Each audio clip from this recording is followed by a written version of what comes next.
안녕하세요. 더 서울연세 심장혈관흉부외과 송승준 원장입니다. 오늘은 다리가 계속 가렵고 피부과 치료를 받아도 잘 낫지 않는 분들께 꼭 필요한 내용을 준비했습니다. 바로 정맥 정체성 피부염에 의한 가려움증에 대한 얘기입니다. 쉽게 얘기하면 하지정맥류 때문에 피부가 가려울 수 있다는 얘기입니다. 먼저 정체성 피부염 또는 정맥 정체성 피부염이 무엇인지 말씀을 드리면, 이 질환은 주로 종아리나 발목 부위에 피부가 붓고 염증이 생기는 상태를 말합니다. 왜 이런 일이 생길까요? 정상적으로는 다리의 혈액이 다리에서 심장 쪽으로 잘 올라가야 하는데, 정맥의 기능이 떨어지면 혈액이 위로 올라가지 못하고 다리에 고이게 됩니다. 이것을 정맥 정체라고 합니다. 이 상태가 지속되면 다리에 부종이 생기고 정맥 내 압력이 올라가고 결국 피부까지 변할 수 있습니다. 이 질환은 부르는 이름도 여러 가지가 있습니다. 중력성 피부염, 정체성 피부염, 정맥 습진 모두 같은 개념이라고 보시면 되겠습니다. 옆에 그림을 보시면 정상 상태에서는 다리에서 심장 쪽으로 피가 잘 올라가야 하는데, 정맥 안에 판막이 망가진 가운데 그림의 정맥 부전 상태가 되면 중력을 따라서 피가 아래로 역류하게 되고, 이 역류하는 피가 아래쪽 다리에 고이면서 다리의 혈관만 튀어나오는 것이 아니라 다리가 붓는 부종이나 피부 변화가 나타날 수 있습니다. 그럼 가려움증은 왜 생길까요? 정맥에 문제가 생겨서 정맥 내부의 압력이 높아지면 혈관 안에 있어야 할 여러 물질들이 혈관 밖으로 새어나오기 시작합니다.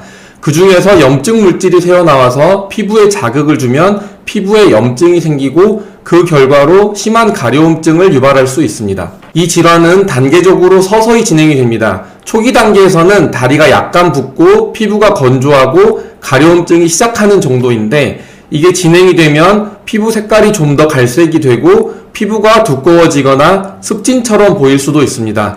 이게 더 악화돼서 악화 단계가 되면 피부가 약해지거나 아니면 너무 두꺼워져서 딱딱해지거나 피부에서 진물이 나거나 상처가 나는 증상이 생길 수가 있고, 더 진행이 되면 마지막으로 정맥성 궤양, 즉 피부가 헐어서 잘 낫지 않는 상태까지 갈 수 있습니다. 피부과 치료를 오래 했는데도 계속 가렵다면 이 경우에는 단순 피부 문제가 아니라 혈관의 문제를 꼭 의심해 보셔야 합니다. 이 가려움증은 왜 치료가 어려울까요? 오래 서 있거나 오래 앉아 있거나 운동이 부족하거나 이런 생활 습관의 문제로 인해서 정맥 부전이 생겼고, 이로 인한 가려움증이 진행이 되었는데, 정맥의 문제가 아예 진단이 되지 못했다면 염증을 해결하지 못하고 이 염증은 지속적으로 진행이 됩니다.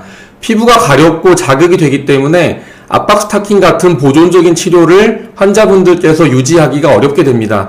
그래서 이런 악순환의 고리에 빠지게 되는데, 근본 원인인 정맥의 문제를 해결하지 않으면 치료가 실패할 수밖에 없습니다. 그래서 치료의 핵심은 정확한 진단입니다. 특히 정맥 초음파 검사를 통해서 정맥의 역류나 기능 이상을 정확하게 확인하는 것이 중요합니다. 초음파 검사를 통한 정확한 치료 계획이 세워지면 이후의 치료는 종합적으로 진행이 됩니다. 먼저 기본 치료로는 압박 스타킹이나 압박 붕대를 생활 중에 착용하는 것, 쉬고 있을 때 다리를 올려주는 것, 그리고 운동이나 체중 관리, 이게 가장 중요합니다. 그 다음이 의학적인 보조 치료로 항염증 로션이나 연고, 피부 보습이나 피부 보호, 상처 예방 등이 되겠습니다. 그리고 정맥의 기능 자체가 문제가 있는 경우는 시술이나 수술적인 치료까지를 고려해야 됩니다. 일상에서 관리할 수 있는 방법을 말씀드리면, 첫 번째, 압박 스타킹을 착용. 두 번째, 쉴 때 누워서 다리를 올리고 있는 것. 세 번째, 걷기 같은 쉬운 가벼운 유산소 운동. 마지막으로 자기 전 충분한 보습이 되겠습니다. 이 네 가지만 생활 중에 잘 지켜도 이 증상은 확실히 좋아질 수 있습니다. 마지막으로 한 번 더 꼭 기억하셔야 할 점입니다. 다리 가려움은 피부 문제 때문만은 아닙니다. 특히 오래 지속되고 반복되고 치료로 잘 낫지 않는다면 정맥 문제일 가능성이 매우 높습니다. 그래서 다리 가려움으로 고생하고 계시다면 단순히 연고만 바르지 마시고 정맥의 상태를 꼭 확인해 보실 것을 추천드립니다. 오늘 내용이 도움이 되셨다면 좋아요와 구독 부탁드리겠습니다. 송승준 원장이었습니다. 감사합니다.